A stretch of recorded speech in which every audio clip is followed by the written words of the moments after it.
In the name of Allah, who is the most merciful and beneficial, myself Ramesh Khan, you're watching CTP Genius. My dear students, welcome to my YouTube channel and thank you so much for watching this video. So in this video, we are going to discuss about actually resolution of vectors. So vectors की resolution क्या होती है, ठीक है? Vectors के components क्या होते हैं, ठीक है? Vectors के बारे में हम जानते हैं कि vectors को किस तरह से हम represent करते हैं, ठीक है ना? अब रिप्रेजेंटेशन ऑफ वेक्टर्स किस तरह से होती है? अब रिप्रेजेंटेशन ऑफ वेक्टर्स कुछ इस तरह से होती है। मैं कहती हूँ ये मेरे पास एक वेक्टर ए है और ये मेरे पास वेक्टर बी है, ठीक है, और ये मेरे पास, चलो इसको मैं छोटा करती हूँ, स्मॉल, ठीक है, ये वेक्टर सी है, ठीक है। अब ये क्या है? रिप्रेजेंटेशन है किस चीज की? वेक्टर्स की, ठीक है। इस तरह से हम करते हैं। तो इसका मतलब ये है कि इसकी ये बड़ा मैंने बनाई है, लाइन बड़ी बनाई है, ठीक है, ये छोटी। इसका क्या मतलब हो गया? इसका मतलब ये हो गया, ये वेक्टर मतलब मेरे पास लेट्स सपोज फोर्स है F1 और ये मेरे पास भी कोई वेक्टर है फोर्स, ठीक है, किसी जगह पर फोर्स लग रही है। अब इसका क्या मतलब हो गया? इसका मतलब ये है कि ये ज्यादा मैग्नीट्यूड की फोर्स लग रही है। ये जो हेड है ये शो कर रहा है कि भी इस तरफ लग रही है, और ये जो लाइन है ये मैग्नीट्यूड को शो कर रही है। जितनी बड़ी लाइन है इसका मतलब है उतनी ज्यादा मैग्नीट्यूड की फोर्स लग रही है इस डायरेक्शन में, ठीक है। अब ये इसका मतलब है कम मैग्नीट्यूड की फोर्स लग रही है इस डायरेक्शन में, ठीक है। तो ये हम रिप्रेजेंट करते हैं इस तरह से वेक्टर्स को। अब हम क्या करते हैं? इन वेक्टर्स को ऐड करते हैं, ठीक है, by head to tail rule, ठीक है जी। अच्छा, अब ये by head to tail rule क्या कहता है? ये हेड है, ये टेल है, ठीक है। By head to tail rule हम क्या करते हैं? इन वेक्टर्स की एडिशन करते हैं, एडिशन करते हैं। अब वो एडिशन किस तरह से होती है? देखें, ये जिस तरह से ये वेक्टर है, पहला वेक्टर, इसी को ऐसे का ऐसे हम उठाएंगे, ठीक है, जितनी मैग्नीट्यूड का था वैसे ही, ठीक है। तो ये हो गया मेरे पास वेक्टर ए। दूसरा मेरे पास इस तरह से है, ठीक है, इस तरह से है वेक्टर बी। तीसरा जो है वो इस डायरेक्शन में है, इस तरह से है, ठीक है। तो ये क्या हो गया?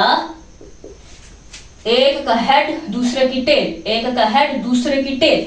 इसी तरह से जितने जो वेक्टर्स होंगे इसी तरह से हम ऐड करते जाएंगे, ठीक है। टोटल 3 थे तो मैंने इसको इस तरह से ऐड कर दिया। अब हम रिजल्टेंट वेक्टर लेते हैं। रिजल्टेंट वेक्टर होता है हेड के साथ हेड, टेल के साथ टेल, ठीक है। वो आएगा इस तरह से, इस तरह से, ठीक है। तो ये है मेरे पास रिजल्टेंट वेक्टर आर, ठीक है। ये होता है by head to tail rule, हम वेक्टर्स को इस तरह से ऐड करते हैं। इसका जो रिवर्सिबल प्रोसेस है, ठीक है, रिवर्सिबल प्रोसेस ये है कि अगर हमारे पास एक वेक्टर हो, लेट्स सपोज के फोर्स है, ये एक वेक्टर हो, ठीक है, इसको क्या करेंगे? हम डिवाइड कर देंगे इनटू पार्ट्स, ठीक है, इसको पार्ट्स में डिवाइड कर देंगे, ठीक है। जैसे कि वो जो इस तरह से ये बहुत ज्यादा वेक्टर थे तो एक रिजल्टेंट हमें लिया था, और ये जो रिजल्टेंट है ये इज इक्वल टू होता है जितने भी सारे वेक्टर्स हैं उसके, ठीक है। तो अब यूं इसको लिखें, इस तरह से होता है जी, इस तरह से, ठीक है, इसके बराबर होता है इस तरह से। अब हम यूं कह रहे हैं कि बहुत सारे वेक्टर्स थे और उसका रिजल्टेंट लिया। अगर हमारे पास कोई एक वेक्टर हो या रिजल्टेंट कह लें उसको, कोई एक वेक्टर हो या रिजल्टेंट वेक्टर हो, तो उसको हम क्या करते हैं? पार्ट्स में डिवाइड कर देते हैं, और वही पार्ट्स क्या कहलाते हैं? कंपोनेंट्स ऑफ वेक्टर, ठीक है। तो मतलब ये फोर्स F है, एक वेक्टर है, इसके क्या करेंगे? इसको हम कंपोनेंट्स लेंगे, ठीक है, इसको क्या करेंगे? पार्ट्स में डिवाइड कर देंगे, ठीक है, और उन पार्ट्स को क्या कहेंगे, कंपोनेंट्स कहेंगे। और यूजुअली आमतौर पर जो फोर्स के कंपोनेंट्स होते हैं वो एफ ऑफ एक्स और एफ ऑफ वाई होते हैं। वैसे मैंने बताया था कि एक्स एक्सिस के ऊपर जो है, ठीक है, यानी कि एक्स एक्सिस के ऊपर बनेगा कोई भी वेक्टर है, उसके कंपोनेंट्स एक्स एक्सिस के ऊपर क्या होंगे, ए एक्स, ठीक है, वाई एक्सिस पर ए वाई, जी एक्सिस पर ए जी। ये कंपोनेंट्स हैं किसी भी वेक्टर के। फोर्स के यूजुअली ये दो कंपोनेंट्स होते हैं जो कि एक दूसरे के क्या होते हैं, परपेंडिकुलर, ठीक है। यानी कि ये जो हम एक फोर्स है, ये यानी कि एक वेक्टर है, रिजल्टेंट वेक्टर है, एक ही वेक्टर है, इसको हमने पार्ट्स में डिवाइड किया, उन्हीं पार्ट्स को हम कहेंगे, इसको हम पार्ट्स में डिवाइड करते हैं अभी, ठीक है, उन्हीं पार्ट्स को कहेंगे कि वही पार्ट्स जो हमने इस एक वेक्टर से निकाले हैं वो इसके कंपोनेंट्स हैं। और यूजुअली दो कंपोनेंट्स होते हैं फोर्स के, F of X and F of Y, जो कि एक दूसरे के क्या होते हैं, परपेंडिकुलर, ठीक है। ये जितने जो कंपोनेंट्स होते हैं, ठीक है, ये क्या होते हैं, एक दूसरे के परपेंडिकुलर होते हैं। परपेंडिकुलर का क्या मतलब है, यानी आपस में 90 का एंगल बना रहे होते हैं, ठीक है। Is it clear? So it is clear, ठीक है। तो ये चीज आपको समझ आई। अब हम देखते हैं रेजोल्यूशन ऑफ वेक्टर्स का मतलब क्या है, ठीक है। रेजोल्यूशन ऑफ वेक्टर का, वेक्टर या फिर रेजोल्यूशन ऑफ फोर्स भी तो एक वेक्टर है ना, उसका मतलब क्या हो गया कि अगर हम इस वेक्टर को उसके कंपोनेंट्स से क्या करें, डिवाइड कर लें, ठीक है। मैं यूं करूंगी कि एफ ऑफ एक्स कंपोनेंट है ना फोर्स का, इसको डिवाइड कर दूंगी इसके साथ, ठीक है, या फिर मैं कहती हूं मैं इसको यूं डिवाइड कर देती हूं, ठीक है। यानी किसी भी वेक्टर को उसके कंपोनेंट्स के साथ डिवाइड कर देना, ठीक है। कंपोनेंट्स ऊपर आएंगे, नीचे वेक्टर वो नीचे आएगा, बटे के नीचे, ठीक है। कंपोनेंट्स ऊपर आएंगे और ये नीचे आएगा, जो भी वेक्टर है जिसके कंपोनेंट्स हैं। फोर्स थी, उसके हमने कंपोनेंट्स दिए, उसके कंपोनेंट से फोर्स को क्या कर दिया, डिवाइड कर दिया। तो ये क्या होता है, रेजोल्यूशन ऑफ फोर्स कहेंगे, क्योंकि फोर्स के लिए मैं रेजोल्यूशन ऑफ फोर्स या फिर रेजोल्यूशन ऑफ वेक्टर्स, यानी कि कंपोनेंट्स को क्या करना, उससे डिवाइड कर दिया, ठीक है। यानी कि जो भी हम इसके कंपोनेंट्स लेंगे, यानी कि इस फोर्स के कंपोनेंट्स ऊपर आएंगे, बटे के नीचे, फिर आपने वही वेक्टर ले लेना, ठीक है। ये एफ ऑफ एक्स है, यानी कि यहाँ पर अगर इस केस में देखूं तो मैं यहाँ पर यूं करूंगी, चलें हम यूं कर सकते हैं कि यहाँ पर हमारे पास कोई भी इस तरह से ये कोई भी मेरे पास कोई ये ए वेक्टर था, ठीक है, उसका ये कंपोनेंट था, तो मैं इसको ए से डिवाइड करूंगी, ठीक है। इसी तरह से अगर मेरे पास इस तरह से सी एक कोई वेक्टर है, इसका मैंने कंपोनेंट लिया सी एक्स आएगा, तो मैं इसको इसके कंपोनेंट से डिवाइड कर दूंगी इस तरह से, ठीक है। तो ये क्या हो गया, रेजोल्यूशन ऑफ वेक्टर्स, ठीक है, इसी को कहते हैं रेजोल्यूशन ऑफ वेक्टर्स। तो ये आपको समझ आई डेफिनेशन रेजोल्यूशन ऑफ वेक्टर्स की, ठीक है, कि रेजोल्यूशन ऑफ वेक्टर्स क्या होता है बेसिकली, ठीक है। अब देखें किस तरह से हम एक वेक्टर से उसके कंपोनेंट्स लेंगे, इस चीज को अंडरस्टैंड करने की कोशिश करें। ये देखें, सबसे पहले हम एक्सिस बनाएंगे भाई, क्योंकि मैंने कहा कंपोनेंट्स जो है वो एक्सिस के ऊपर बन रहे थे, ठीक है ना। F of X X axis के ऊपर, F of Y Y axis के ऊपर। तो ये मैंने यहाँ पर ओरिजिन लिया, ठीक है, ये एक्स एक्सिस है, ये वाई एक्सिस है। ये हम लेते हैं भाई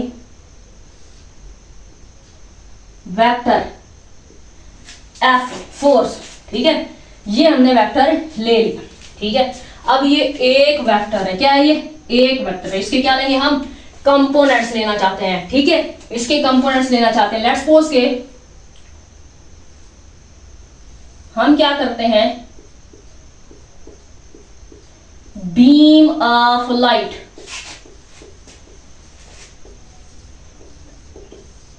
बीम ऑफ लाइट फॉल करते हैं, ठीक है, इस तरह से बीम ऑफ लाइट फॉल करते हैं एक्स एक्सिस के ऊपर, ठीक है, ये एक्स एक्सिस के ऊपर आई ना इस तरह से, ठीक है, तो क्या होगा भाई, अब इसको हमने ऐसे, इस लाइट को हमने यहां पे फॉल किया, ठीक है, यहां से इस वेक्टर के ऊपर हमने इस लाइट को फॉल किया, ठीक है, तो ये जो लाइट यहां इस फोर्स इस वेक्टर के ऊपर लग रही है इस तरह से, वो यहां पे इसका क्या बनेगा, शेडो, शेडो यहां पे बनेगा ना, यहां पे, ठीक है। और अगर हम ये बीम ऑफ लाइट जो है ना यहां से लेते हैं,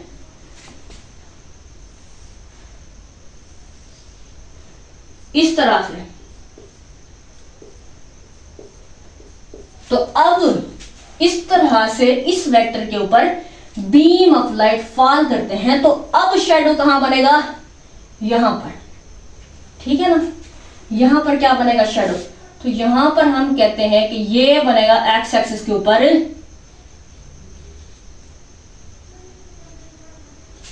ठीक है, इस तरह से ये जो शेडो बन रहा है, ये जो शेडो बन रहा है, इसी को कहते हैं, ये कंपोनेंट ऑफ वेक्टर है, कंपोनेंट ऑफ वेक्टर, वेक्टर यहां पर फोर्स है, फोर्स का कंपोनेंट यहां पे बनेगा, ठीक है, इस एक्स एक्सिस के ऊपर इसका जो कंपोनेंट होगा एफ ऑफ एक्स होगा, और इसका जो शेडो बना इधर बना, ठीक है,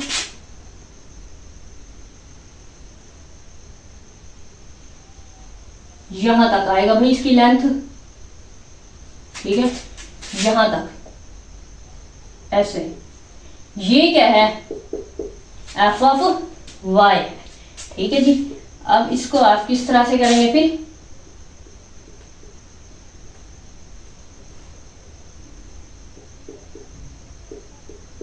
ओके, इस पॉइंट को आप नाम दे दो कोई, ओ ए, यहां मैं चलो देती हूं भाई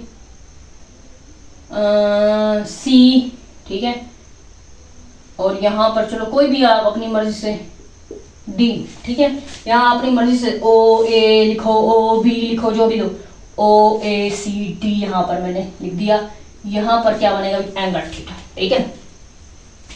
तो ये आपको समझ आइए, एक तो ये है कि यहां पर मैंने एफ ऑफ एक्स बनाया, यहां पर मैंने एफ ऑफ वाई बनाया, यानी ये दो क्या है, कंपोनेंट्स, ठीक है, इस फोर्स के, ठीक है। अब दूसरी फिगर के थ्रू इसको समझने की कोशिश करते हैं, दूसरी फिगर के थ्रू हम यहां पर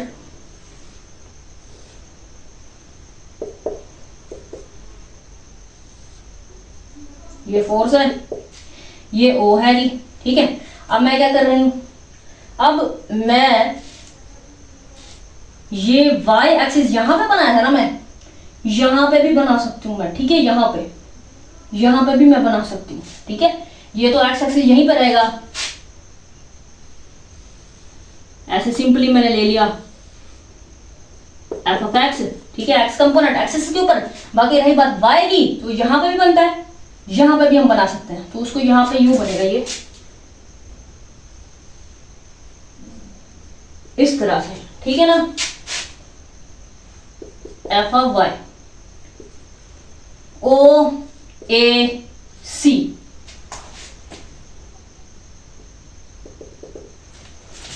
ठीक है जी।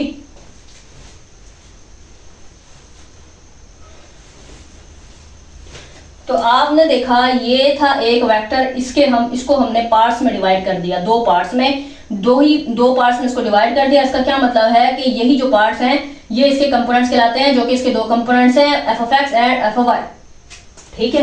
यहां तक आपको बात समझ आ गई, ये भी फिगर आपको समझ आ गई होगी, फिगर ए, और ये फिगर है बी, ठीक है ना, ये आपको समझ आ गई। अब क्या करना है, अब हमने इस फोर्स की ये जो रिजल्टेंट वेक्टर है, फोर्स है, इसकी मैग्नीट्यूड फाइंड करनी है और इसकी डायरेक्शन फाइंड करनी है, ठीक है। तो अब इसकी जो मैग्नीट्यूड है, यानी कि अब ये जो बन रहा है ना मेरे पास ओ ए सी, ये क्या कहलाता है, ये है जी राइट एंगल्ड ट्रायंगल, ठीक है जी। अब ये राइट एंगल ट्राइंगल क्या होता है, ये इस तरह से होता है,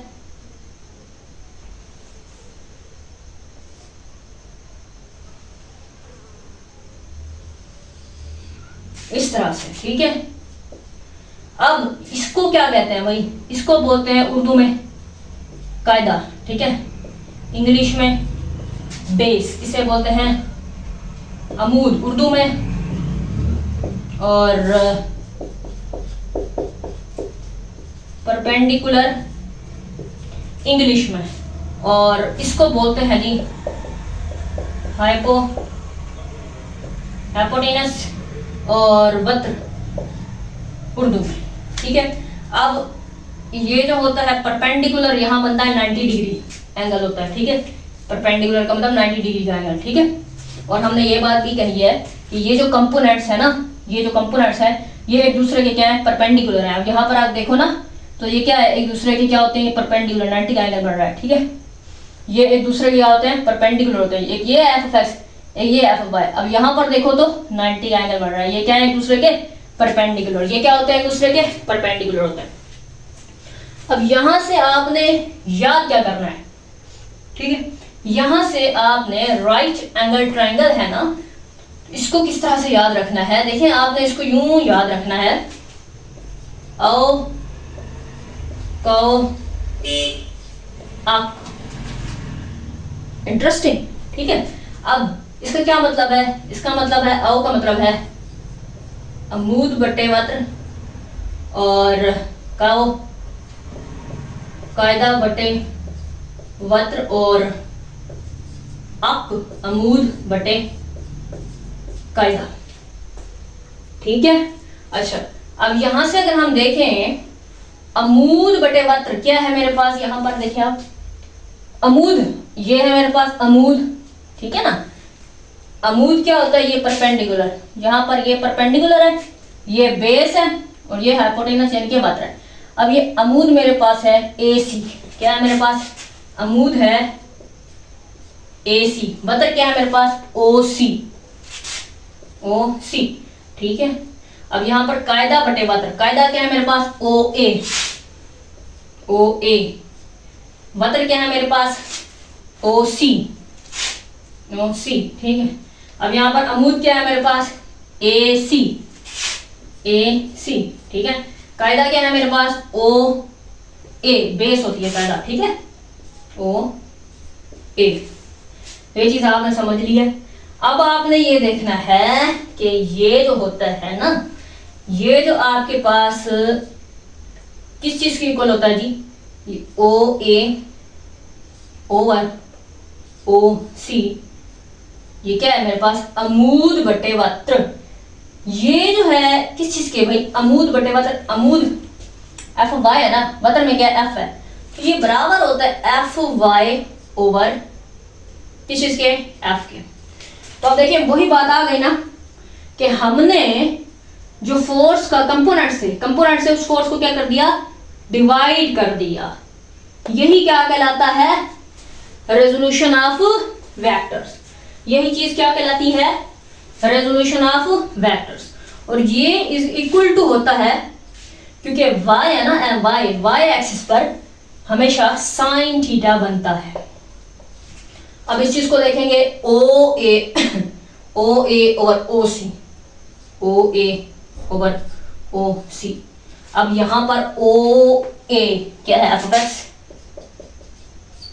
OC पे क्या है जी, फोर्स, ठीक है। तो ये जो है एक्स एक्सिस पर कॉस थीटा, बाकी आपके पास है जी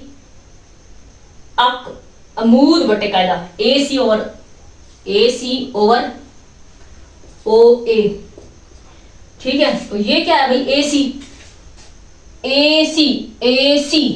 FY OA over F of X is equal to होता है टेन थीटा, ठीक है। अब हमने फाइंड क्या करनी है, मैग्नीट्यूड, इस फोर्स की मैग्नीट्यूड फाइंड करनी है और डायरेक्शन फाइंड करनी है, ठीक है।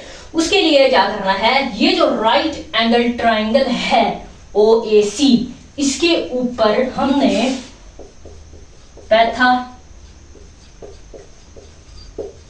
पैथागोरियन थ्योरम ये अप्लाई करना है, ठीक है जी।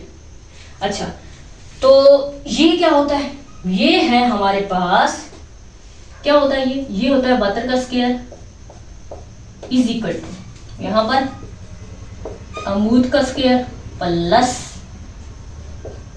कायदा का स्क्वायर। अच्छा, ये वक्र क्या है हमारे पास, ओसी का स्क्वायर, कायदा क्या है हमारे पास, OA, अमूद क्या है हमारे पास, AC, ठीक है, ये होता है।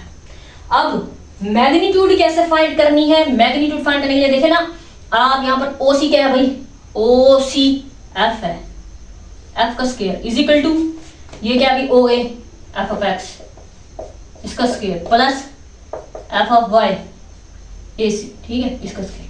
अब आपने अंडर रूल लेना है, अंडर रूल लेना है, ये स्क्वायर अंडर रूल के साथ cancel, F is equal to ये बन जाएगा। अब यहां पर वैल्यूज हम पुटअप करेंगे तो हमारे पास एक्चुअली ये जो फोर्स है, ये जो वेक्टर है, इसकी मैग्नीट्यूड निकल आएगी। तो इसकी जो मैग्नीट्यूड हम फाइंड करते हैं, इस वेक्टर की जो मैग्नीट्यूड फाइंड करते हैं, इस फार्मूले के थ्रू करते हैं, ठीक है ना, इस फार्मूले के थ्रू हम मैग्नीट्यूड फाइंड करते हैं। डायरेक्शन कैसे फाइंड करते हैं, डायरेक्शन फाइंड करते हैं इस वाले फार्मूले से, कहां से, tan theta is equal to F of Y over F of X. अब यहां से थीटा क्या है, यहां से डायरेक्शन फाइंड होती है, थीटा इज इक्वल टू ये जब इधर आएगा टेन इनवर्स हो जाएगा F of Y over F of X. तो ये जो दूसरी इक्वेशन निकल के आई है, यहां से हम क्या करते हैं, थीटा से डायरेक्शन फाइंड करते हैं, इस फोर्स की डायरेक्शन फाइंड करते हैं। मेरे ख्याल से ये लेक्चर आप लोगों को अच्छे से समझ आया होगा। अगर समझ आया तो मुझे आप लोगों ने ज़रूर बताना कमेंट सेक्शन में। ओके, अल्लाह हाफिज़, मिलते हैं इंशाल्लाह नेक्स्ट लेक्चर में।